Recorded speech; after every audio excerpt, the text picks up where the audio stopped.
Kisangwit Kidkot contribute President ka Meghalaya Commercial Truck Owners and Driver Association uba Mos Klander Marngar hakajanmit sngibaar kaliyo jamin badyomi na Shillong District Jail. Nolor President giway kinongilam ke balayo jamin ki contribute uba Taybor Marngar ba Trang Bak Langdo ba Heybor Barian. Laban kedau bai kini Kisangwit kinongilam ke MCTODA lapan ngat hadu Southly ke support ka Meghalaya Maintenance of Public Order. Ak yak sangwut lakem hak setiap perngap juga santri unaiweng nama orang keneng iskasil sesrik hadin bakami kecingkul marah pada Kidkot ke MCTODA bat kipulen ke lakem sangwut kinanglam lalu jingkeno bagi Kidkot jong ke MCTODA ke lakawang mau kitrak bawan ke Tanjanta Hills lalu ke jingsho bat tmura bor ya ke driver truck ya kini kinanglam jong MCTODA lapad yang sengobha da Kidkot bat kumjuru ki bahayang hasam jong ki hadin makilayo banmi na district jail. M-Slam! M-Slam!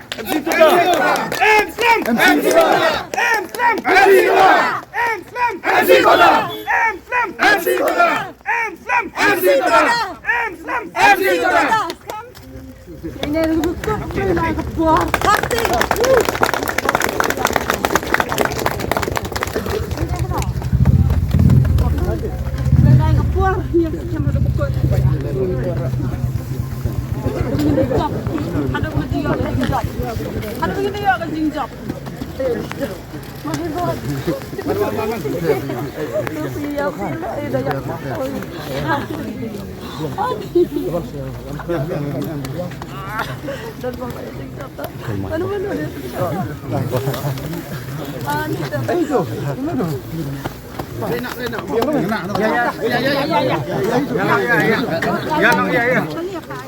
Ya, kemana dia?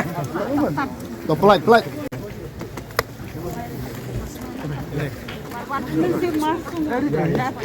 Sini kena. Anak.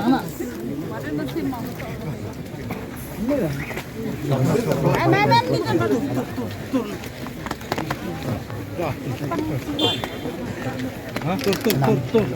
Anak.